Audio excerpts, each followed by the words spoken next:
રાજ્યમાં ઠંડીના ચમકારા વચ્ચે હવામાન પલટાની અંબાલાલ પટેલની આગાહી છે। 4 થી 8 ડિસેમ્બર સુધી પશ્ચિમી વિક્ષેપને કારણે હવામાનમાં પલટો આવશે। 5 ડિસેમ્બરથી રાજ્યમાં વાદળછાયું વાતાવરણ રહેવાની સંભાવના છે।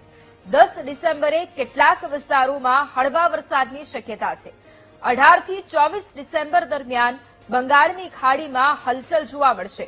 ડિસેમ્બરના અંત સુધીમાં રાજ્યમાં માવઠું થવાની શક્યતા છે। 7 ડિસેમ્બર પછી રાજ્યમાં ઠંડીનું જોર વધશે। ઉત્તર ગુજરાતમાં તાપમાનનો પારો ગગડશે। અમદાવાદ ગાંધીનગરમાં પણ ઠંડીનું પ્રમાણ વધશે। તારીખ 2 ડિસેમ્બરથી લગભગ 7-8 ડિસેમ્બર સુધીમાં ઠંડીનો ચમકારો આવશે, જેમાં ઉત્તર ગુજરાતના ભાગોમાં લઘુત્તમ તાપમાન 12 ડિગ્રી 13 ડિગ્રી સેલ્સિયસ કે ત્યાંથી નીચું થવાની શક્યતા રહે। નલિયામાં પણ ઠંડુ ઉષ્ણતામાન રહી શકે। આબુમાં પણ ઠંડીનો ઘટાડો થઈ શકે।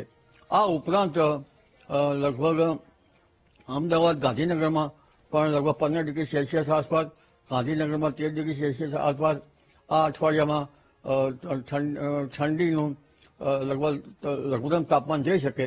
મહત્તમ તાપમાન 29 ડિગ્રી સેલ્સિયસ જેવું થવાની શક્યતા રહેશે। પણ ઉલ્લેખનીય છે કે તારીખ 4 થી 8 એક પશ્ચિમ વિક્ષોભ આવવાની શક્યતા રહેશે, જે પશ્ચિમ વિક્ષોભના અસરના કારણે દેશના ઉત્તરીય પર્વતીય પ્રદેશોમાં હિમવર્ષા કે બરફવર્ષા થવાની શક્યતા રહેશે, જેના કારણે ગુજરાતનું હવામાન પલટાઈ શકે।